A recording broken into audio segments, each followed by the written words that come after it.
Rasebedwafo bi agalamse hu nsensem efa omo ho no ye be yenhwehwemu na bubo omo a ene omo ne aban beko ahye na eno na mampani abedi akire Professor Jane na no opoku agema na ade anyonko wo se Rasebedwafo no a wo mu firi miamia bi agadanse wo so no se basa aban na eko a omo me yehu omo nso se omo ku bi enye so omo tenkran na minister na na mungulam na okko ade no eno ye ba bekirem na anopa ye de amamo unum se Kofodua High Court ne hyese orumanyamfo Ernest Akumi wono court police for nkonkwoche no sanse wo bu court enimti contempt na yewura ne de Supreme Court ko stay of execution Supreme Court wa granting say mema Kofodua court no enkwoche yewura no mpanifo bi omunimu mra kasa fa ho anopa ya tenasi ya de nsem no so emuntiremu beba na ensem no we nso ka ho Abusua sanso na dom kuma sabro mbo afuntom kiremu a eyesrem sai ene suhini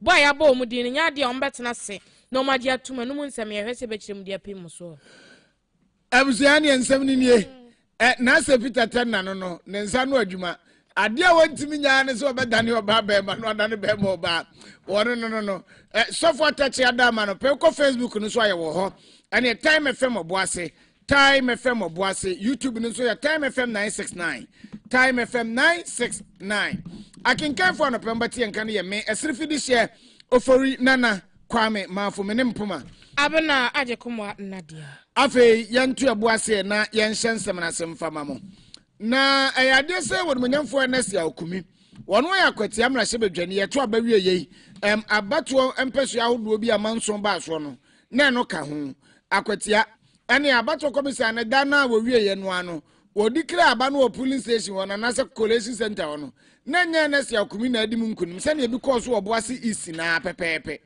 na Ernest Akumi kwatwe ho dawre ama court shese abato komisa ne nsan kekenkan manehofo na wo mu kakan wie ye no no mo ye se Ernest Akumi na adi nkunim akwatia abato mpese so no na ndisi fo nzo mo ntiase emo mo de kodan court na wo mu ye no mkwaje injunction e de beto so se adanu a January abosom ne de to so nsia na Yesu amra Hyebedwafo no nyina no o mbetimi ehwan na mu makwati ade ande nya de a o mbetimi ehwan na wo mu de krata ne bi koma clerk e no mu de bi koma Ernest Akumi na mu e no mu de bi koma speaker of parliament nanso enso ye ne ba mu wie ye no na je sakwati ani no Ernest Akumi wakogina o me asa ehwan na na ye mra Hyebedwani e no mo ko bo charge ye no ese ko bo court amane se papa ya mobo aye se mema ni nkosua wo mra Hyebedwami woda ho kom mra Hyebedwamu a wo mema mana beti so ya chia lege kokoti e de a chia Ghana fo so ye mra Hyebedwani nti momfa mo mamra ni no ene Kofodua High Court ko asetara no mo se da bi wuntimi mfa court animu nya fom sa court no animu nya bonsu na betwi fom ene nti contempt ye de edi no posifo animu ya mo nko no mo nko kire papa no sa abre no wo mra Hyebedwamu wo ti news na wo ko no Sabi azu obi a wakotwempena na yere ba no okwa otwe bireminya no na mfikiri okonwa sa no no ko Supreme Court yesi dade bi twa dade mto ko Supreme Court ko je se sa ye entenchi anase aten a Kofodua High Court na yisi ya mechene no Supreme Court nhye Kofodua High Court no na sa aten no ye ntwensensen ye from stay of execution na okwa na Supreme Court nso dia ma na enu ada sesi an court wa hye se sa atemu a Kofodua High Court de ban wo mon twensense memo mon kwachi owura nansa kopem se ye be ka asem kro na nkasa wie na ensem nkofa bra no onumanyamfo Alexander afanyoma akensa wo yedom kuma ne ba no dani enso ne nsentwofo akasa no che se woni mu mra potia Kofodua High Court ni gina so wo ye se owura ne yankwachi na aba ne de plane fa owura Ernest Akumi na di mu nkunum takashi ene den ene ni hahane na ndisi fo pese omo ya no omo ehunu na yewura no na wiase yemfa ni hane nkwa prenkensi makrom sanso wono na ni soso chen the court. For us as MPP, we believe in the rule of law. We don't resort to insulting judges and using unprintable words against judges. However, we disagree with the outcome of a case. We maintain that the court below hasn't been fair in its dealings with our respected colleague Ernest Akumi. That notwithstanding, we believe that it will still take the same court higher and above the court below to determine the matters in issue. Today, at least, the court has made an interim order restraining the court below from proceeding to sentence the Honorable Ernestimi. In other words, the decision of the court has practically been stayed. The court also took notice of the fact that the interested party in this matter, being the applicant in the contempt case, the man who is challenging the election of Ernest Emili himself, is out of the jurisdiction. He's gone to the United States, making it difficult to be served. And because he's making it difficult to be served, the court has granted the application of Mr. Ernestimi for substitute service, and the process is going to be served on his counsel, who was in court. So, once the counsel is served, then we move the next step to determine the matter regarding the conduct of the court, i.e. praying for an order of prohibition. Of course, there was another matter that the court took a view that parties should address it on sale regarding whether or not the honorable member for Akwetia ought to submit himself to the jurisdiction of the court prior to seeking the court's jurisdiction or audience in the Supreme Court.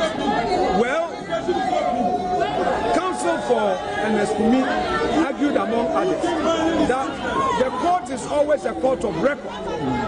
And when we hear matters on social media, particularly so when Mr. Kumi was not in court, had actually written to the court that he will be absent because of parliamentary commitment. He cannot just walk to the court and say that I've submitted myself merely because he has something in the air. As we speak, there is no such order from the High Court, Koforidua, ordering him to do A, B, C, or D.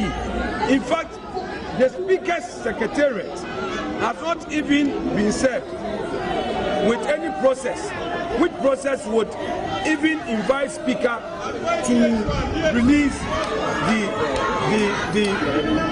MP.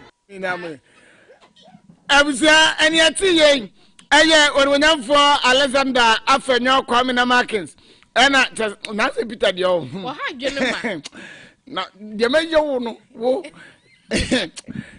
abusua ntia no na ensem yankomra nya no eba ne se ya na yakọ no mo nim mramu na uye no ma di nkomo nti lawyer Kwame Adofo ozo obi a wabene wo mramu pa na ebusan se na emra na mu fa de he ena Koforidua High Court ni gina so a wo yes ye nkwachi NSA okumi na ne fa de nso na Supreme Court edibu aten a wasema court na ho nkwachi ni na we ni kura na aba ni sei no yewura NSA okumi obetimi akomra hye bedwam akwakoye no homra hye bedwani anaso on tena fi akopum se beka asem na wi o chechirim so they say asem na Supreme Court issue orders be a stay of sentence and they say Supreme Court say judge no so a convict MP for Akotiano name no on train so answer say more sentence no court na de ko court no ade ko no Supreme Court say orders ni na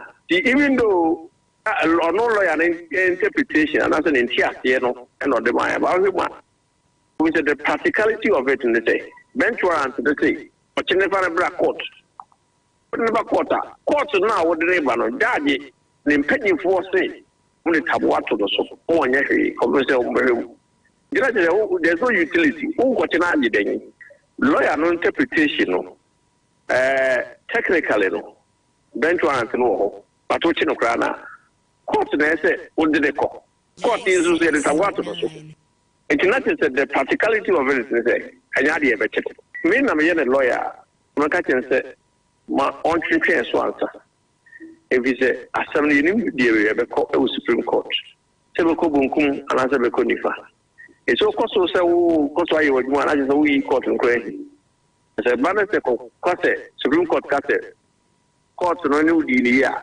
asa akɔ court tɔ na wonu sɛ wɔde ka yɛ court no ahi ɛti na meyɛ no lɔya deɛ bɛka sɛ ɔntwentwɛn so ansa ɔnkɔ parliament nkɔyi dede because asɛm no nkyɛ within 1 week no Supreme Court ɛbɛtie akyerɛ no adwene ɛsaa deɛ a parliament mu wɔ up to 15 days a wobɛtumi amɛsi nti saa deɛ a ade ntina sɛ ɔkɔ na akɔyɛ n'ahi anaasɛ ɔkɔ kasa ɛwɔ hɔ wonya duru ɛntɛntɛ no a baabi saa no deɛ a ɛsɛ ɔtwe break kakra na woma mframa fa so kɔsɛmɔ a woyɛ no na ohu yɛ ayɛ abusua ɛne ɛte yɛ ɛyɛ lawyer Kwame Adofo ɔno nso adwenkyerɛ ɛrefa deɛ ɛkɔ so wɔ akwatia ɛmra hyɛ bedwane wɔ no nyamfo anasi akumi ɛne NDC amanyɔkuo no mu ɛno no abusua yɛto akasiaba no so de amamo na sabre wokɔ mra hyɛ bedwamu a on se vete no a ɛna eguso a ɛkɔ so na vete no a ɛkɔ so no na nsɛm bi asi hɔ se bɛfo an sɛn wan sɛ nrada ɛna yewura Alexander Fenyoma King yes, Justice Sremsai, Yabon Dinso Mayor Deputy Attorney General, no, Obusebisan and Sembi. Then some bisanim wono, Anna Sremsai Kobo, a Krobi, and a tribe bia, or Jiri so free so. Nana just told me for Alexander Fenyoma can say, one more about Mudino, and I'm swimming woman tea, or my son of Ferdinand, so I say Ufri one pa. I was your one Fenyama, and I hear here for say, one Fenyam say, one Fenyam, Abusia. Na no. Ena kwaye asemi bibia oho ave kwa wiase ne yero Alexander Fenyoma King ne se kotenetene benada hiafo so se wo ye hwem sika eka capricious de kan ho na na je se panyiti asemi wo se ne bonyo so kra adenti na wase brofo anti se mienu kukuru de ma ono kwa ema no so kire mu akosi se wanhwe ya ebe ka Alexander Fenyoma King beka so mekire mu se de enti a ono ne de ayiche ma adwuma no ade ma no ti won tena se ma ne fa ne sasa bio emehwe ni ase mehwe ni hwim abusua asem ni boja ho yenkotie bi tribes. So I know that in the Volta region there are different sub-tribes. So I want to know, if you say you are from Aveme, Mr. Chairman, can you talk to the chief with me? I can take it on a lighter note, but he easily gets emotional. So if he's introducing this, he should stop. Where do you belong? If you say you are from Aveme, what should we, are you an Anlo man? Are Aveme people Anlo people? Yes, we've heard you. We know. I'm an Ebe. Yes, in the Volta region, they speak Ebe. You are an Ebe, I know. But your sub-tribe, I want to know from you whether you often go home and you know.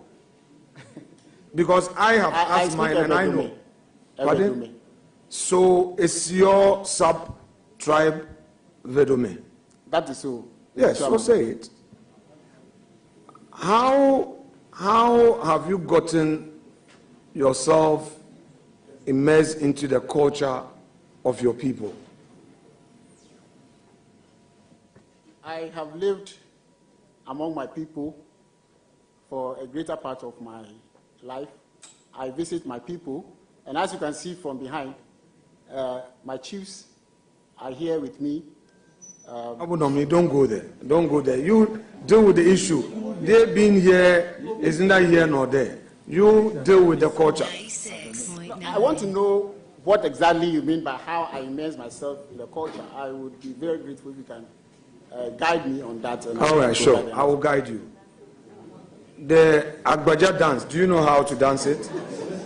We dance in my side of the Volta region. We do not dance Agbaja. We dance a couple of them. We have Akpi. Do you know Akpi? Uh-huh. Then we have Bobobo. I believe you know Bobobo. So, honorable nominee, we are here to learn about our country. Kindly demonstrate the Akpi dance a bit, just for a second.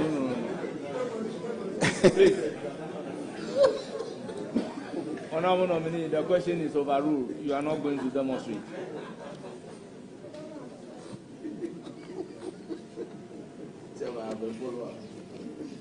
Chairman,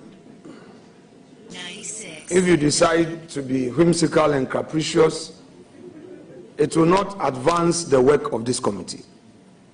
Apart from the constitutional issues involved, it is also about our culture.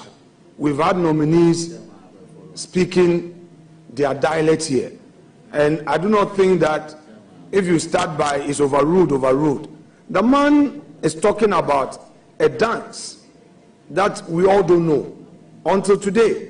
If anybody had asked me in the Volta region, as part of our culture, what are the dances, I would have said Agbaja and Bobobo. Today, he is enlightening me and others, and I'm saying that he should demonstrate it just in some 30 seconds.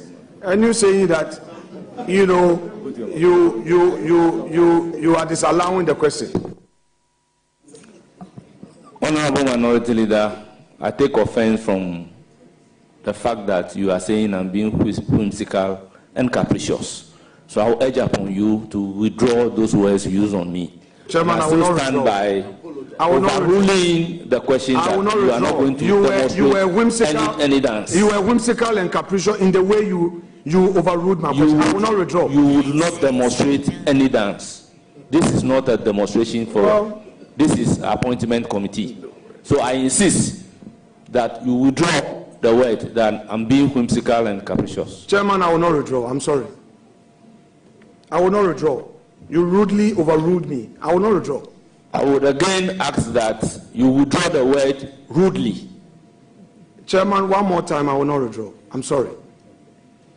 96.9. Will you withdraw? Chairman, I'm sorry, I will not withdraw. Well, to demonstrate to you that I am the chairman for this particular vetting committee, that may be your last question. I will proceed. I'm saying I will not withdraw Mutini Bebe, Munyan for Alexander Fenyomarkin, and one Benada here for Womuchiam so, our vetting committee no asiano. Na enwache no na NPP fo e wo hanasa dam kuma fo ho wo mo sore sade en komo na nya biom ena wo mo je do ena ke so mo ko she ba biom wo mo wie ye omba ya no wo mo de nsantrofo nhia mo hihia so nsantrofo nhia mo no ase no mbeche mo chesa ha ade no kro mbo afu de enti omabufu aba ne so mo se ahiafo amfa bu amfa ma Alexander Fenyoma ke wo ba no dani enti sese no enkofo beti se eye justice rem sai womo anyine de ne ntum afi onu manyafa alhaza ayeso yini onu ye deputy minister edema roads and highways which say kwantempon obehweso no wono soso de sei eno soso womo se womo nyintum afi onu manyafo Suleiman na Yusuf wono so be eye lands and natural resource deputy minister eno so womo nyintum ana Yusuf Isaka Jaja wono so ebeye tourism culture and creative art eno so ka ho a wo mo senya de ombaji atum firi se buo na ama amfa ma wo mo dom kuma afo a wo mo chemche se wo mo vetting committee ni su nyina no wo mo senkofo a wo bodi ni yade a wo mo enyintum kopem so mbe hu se ya tena se de buo e de ama wo mo. When it got to me, first to experience an unfair treatment at your hand. When it got to me, the leader of the caucus, there were all manner of interruption, including an interruption by the Attorney General himself, of which you curiously said you never heard. Again, the majority chief whip came in interrupting, though not into the mic. It was aimed at obstructing the smooth process of my vetting of the nominee. Eventually, you allowed him to ask a so-called follow-up question. Chairman, we've long assured the majority of our cooperation, but not when such a posture is coming from the chair. We would respect you but where you are acting in excess of discretion, we would express it. We've had a smooth vetting since Monday in an atmosphere of mutual respect, in a very humorous atmosphere, and all nominees that appeared before us on those 2 days, Monday and Tuesday, we approved them by consensus. Without more, let me conclude as follows. That one, the minority caucus hereby rejects the nomination of the Deputy Attorney General, and that the decision of it would be solely yours as a majority caucus. For today, all other nominees, in furtherance of our protests, we are also rejecting them, and then your decision, it will remain your decision as majority caucus. God willing, tomorrow we are receiving the president. Our understanding is that there is no vetting. On Friday, God willing, will be available, and if the posture remains same, we will advise ourselves on the next line of action. Thank you very much indeed. I was saying to for Alexander Fenyo Marking and Dom Kumano Gina Manimo. One more young and Joff when she and movie do manu di some tuja. The auntie uncle form some muntu muno, a woman a bo and motibi. Abusiana, Yanyakas Yanway, Onza Gadan say Nakoya Dibia, had junior my concurrent Ghana Mupana, a Bayabako, Bia, our choir of Paso Faswa would trust him.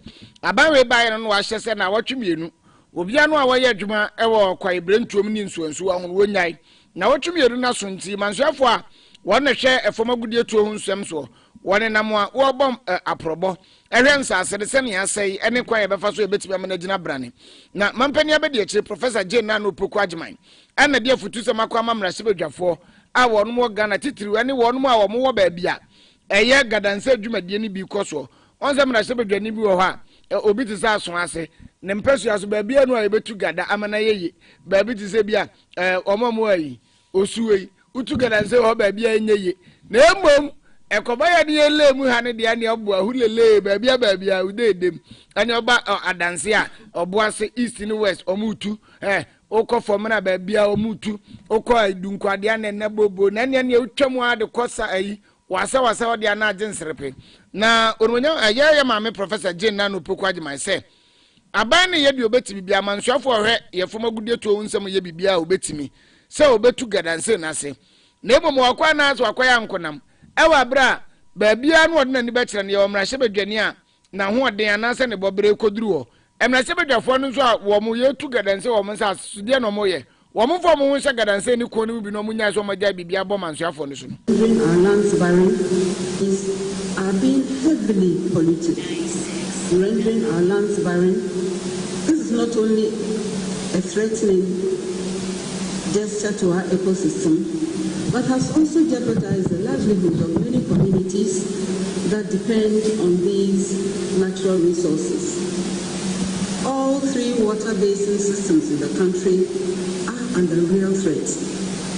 We have lost 44 of our forest reserves to illegal mining activities. Abusia weye maame professor Jane Nano Poku Agyeman na futu sema wode koma mrahebedwafo no na enum wonu na onumunyamfo abankens for somane babe mrahebedwam chiama hene se abeda nanim se mrahebedwafo no mo woni bi ba ku ye gadanse gidigidi no watonsa afre no wo mo ahyase a wate ho abedwako mo ye nhwemu na ekoba se ekobubo na asem asie no enya sanketwa na enu no de ye kokobode amamrahebedwafo no nyina se obi a wo ye gadanse ni jai to turn a blind eye to the devastation that this type of mining has brought upon our lands, our forests, and our water bodies, and in fact, our food crops. As members of Parliament, we hold a sacred duty to ensure that the resources in our constituencies are managed responsibly and sustainably for the benefit of present and future generations. The fight against this culture of artisanal and small-scale mining is not the responsibility of the sector minister and his public servants alone, or that of the government. It is a collective responsibility that requires the commitment of all of us. We encourage foreign investors to take over the concessions, mine and take away our precious gold, and that one is lawful. Abuja would mean for a banquet for Somane Babin, Ninsam, and no, yet in some nasi, na Abuja Penny, Nana Quabrahim, on the Semu, Emma Dassinia Branche, Nasa Peter Tenan, so Boabuano, so for Tachi, send a debia wayan and a pay, Uko Facebook Nuswa, one and a dear coye, Emma Cassiano, Unya Bishay, na Adolfo Adventure Bakumi, Biaba, Yanjana, Yankaye. Baba Mahama said, Mampany John Dramani Mahama. Eshe Ghana for bo or say asasi best or sorrow heaven on net na any cement boy so kosoro na state of the nation address and dia no babeka baba mahama na eka obusa ntine dia no abuza me dia siri fidi show for na kwame ma for me abena ajekuma. All right, yeah, basi see na your morning show no dia kana babetwa. Upgrades are nice, but stepping up